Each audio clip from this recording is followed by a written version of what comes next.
If we want the system to deliver for the poorest and most vulnerable, then their voices must be heard. We want to see permanent African representation on the Council.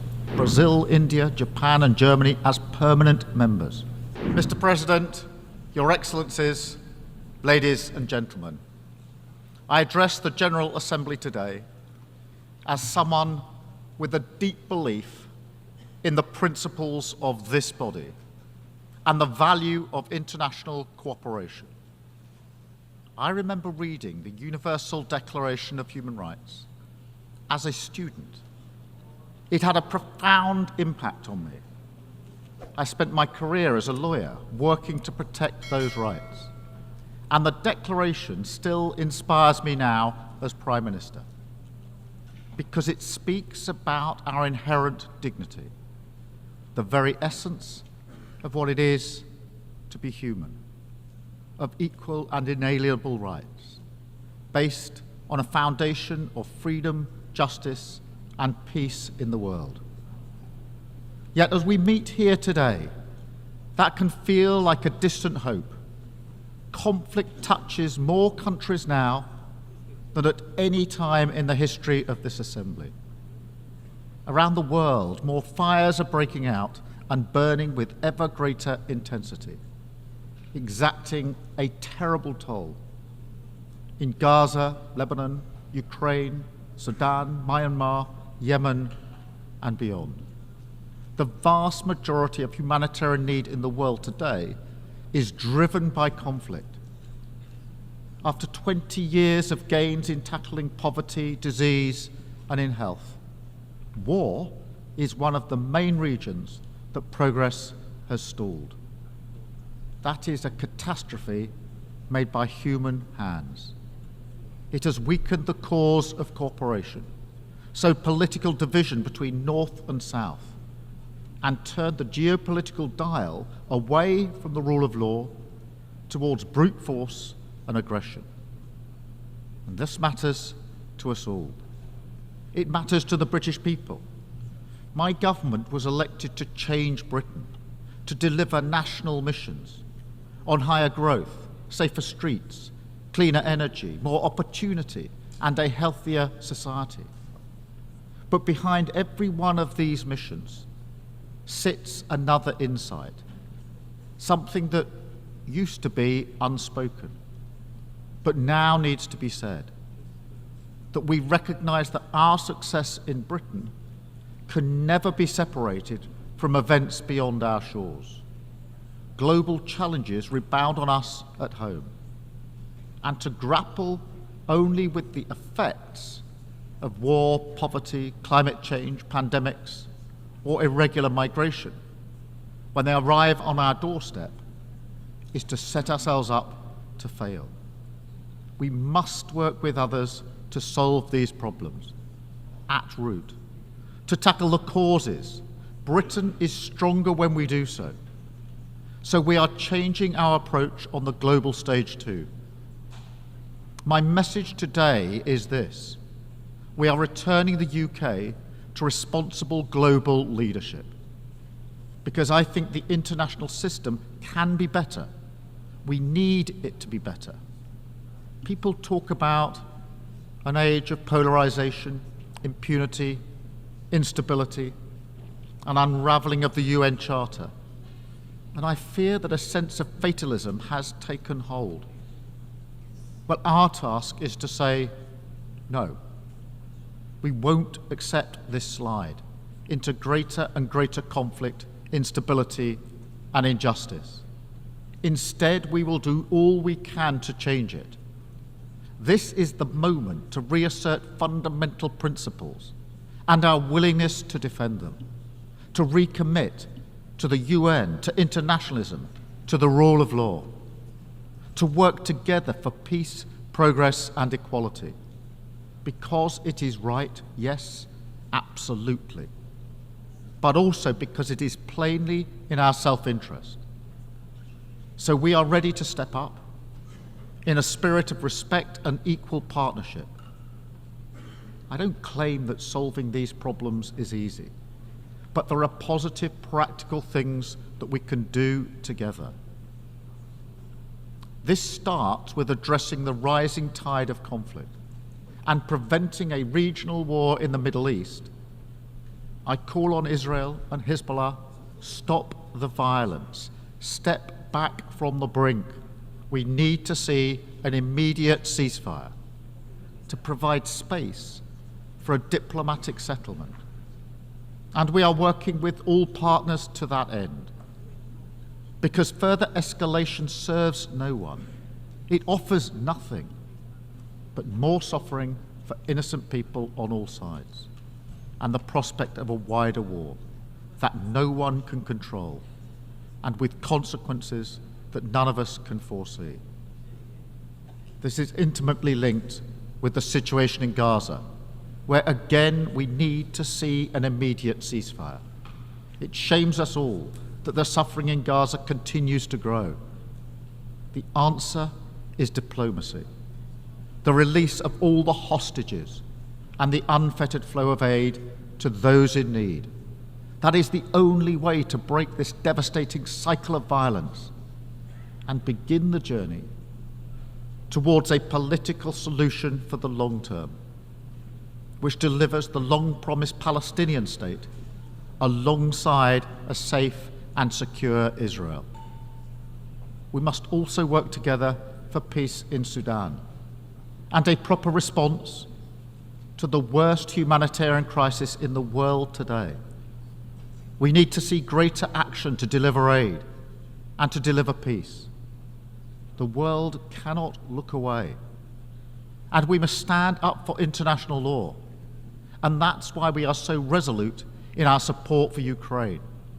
They are exercising their right to self-defense as provided for under the UN Charter and recognized by 141 members of this Assembly.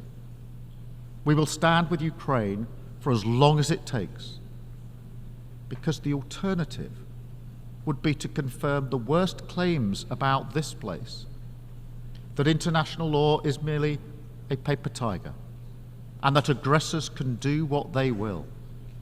We will never let that happen, because it is our duty to respond to a more dangerous world with strength, to keep our people safe.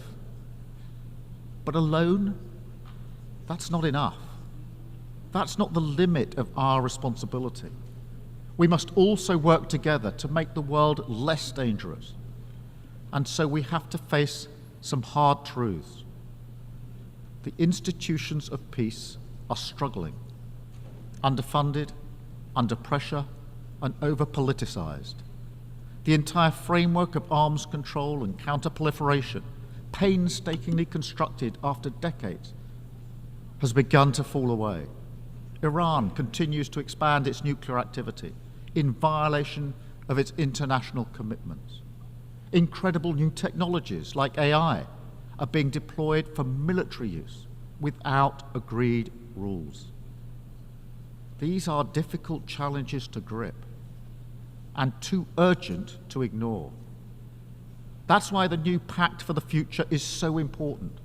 We must put new energy and creativity into conflict resolution and conflict prevention, reverse the trend towards ever greater violence, make the institutions of peace fit for purpose, and hold members to their commitments under the UN Charter.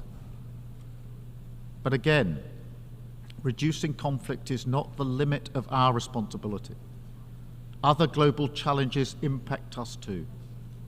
So we must work to get the SDGs back on track. So, Mr. President, under my leadership, the UK will lead again, tackling climate change at home and internationally, and restoring our commitment to international development. Like many of you, in a few weeks' time, I will be travelling to Samoa for the Commonwealth Heads of Government meeting, where a generation of children are having to contemplate fleeing their island of their birth for good. The threat of climate change is existential, and it's happening in the here and now. So we have to reset Britain's approach. we have lifted the de facto ban on onshore wind in England, ended new oil and gas licenses, and created Great British Energy, as we become the first major economy to transition to clean power by 2030. And I'm pleased to tell you that, yes, we will meet our net zero target, backed up with an ambitious NDC at COP29, consistent with limiting warming to 1.5 degrees. And we'll support others to do the same. I know that finance is at the heart of this, so the UK will continue to be a leading contributor to international climate finance that includes supporting nature and forests, because this is vital for biodiversity and reducing emissions.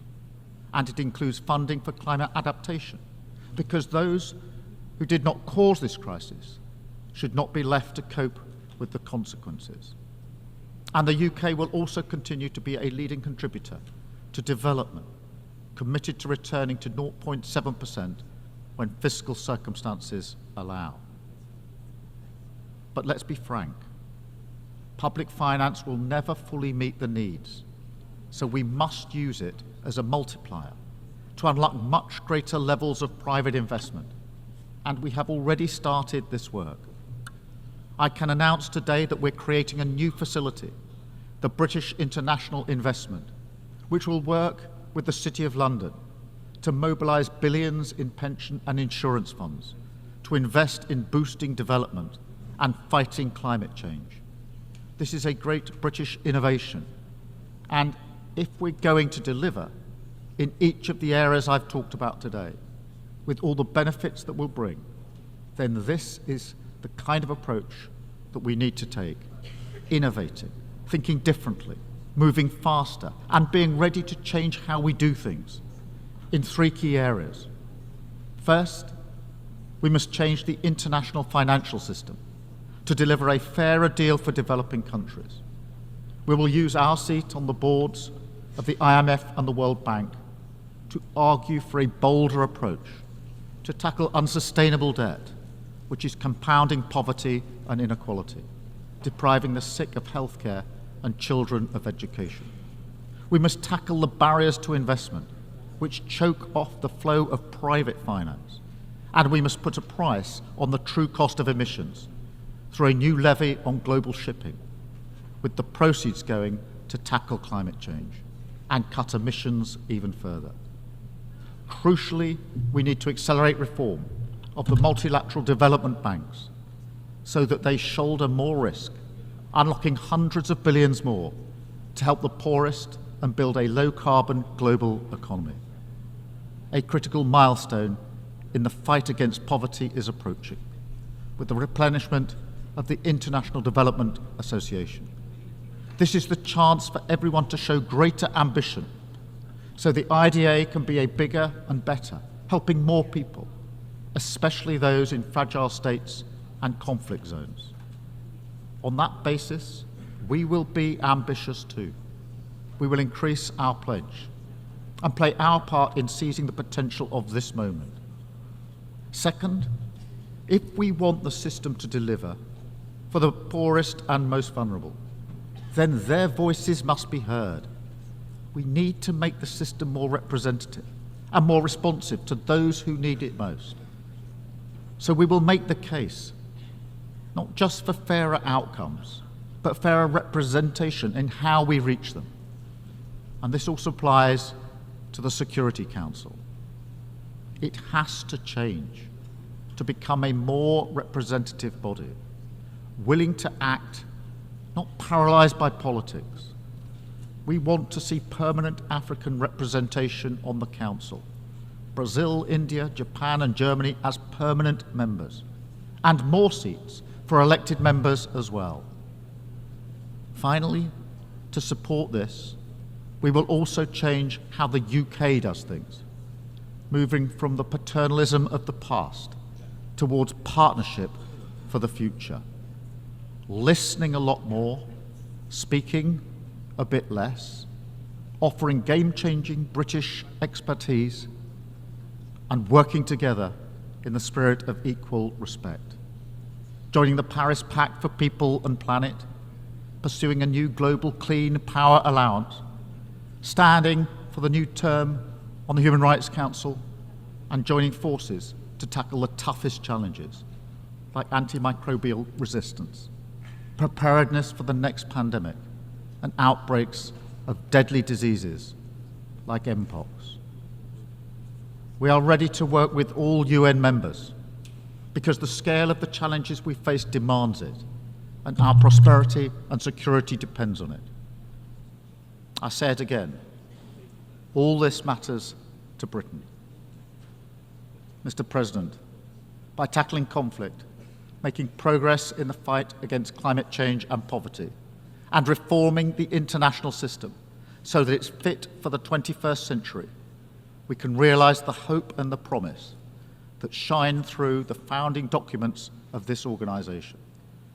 Together, in all our interests, we can change direction from the dangerous, destructive path we find ourselves on and turn instead towards the rule of law, towards cooperation, responsibility and progress, towards peace. Thank you.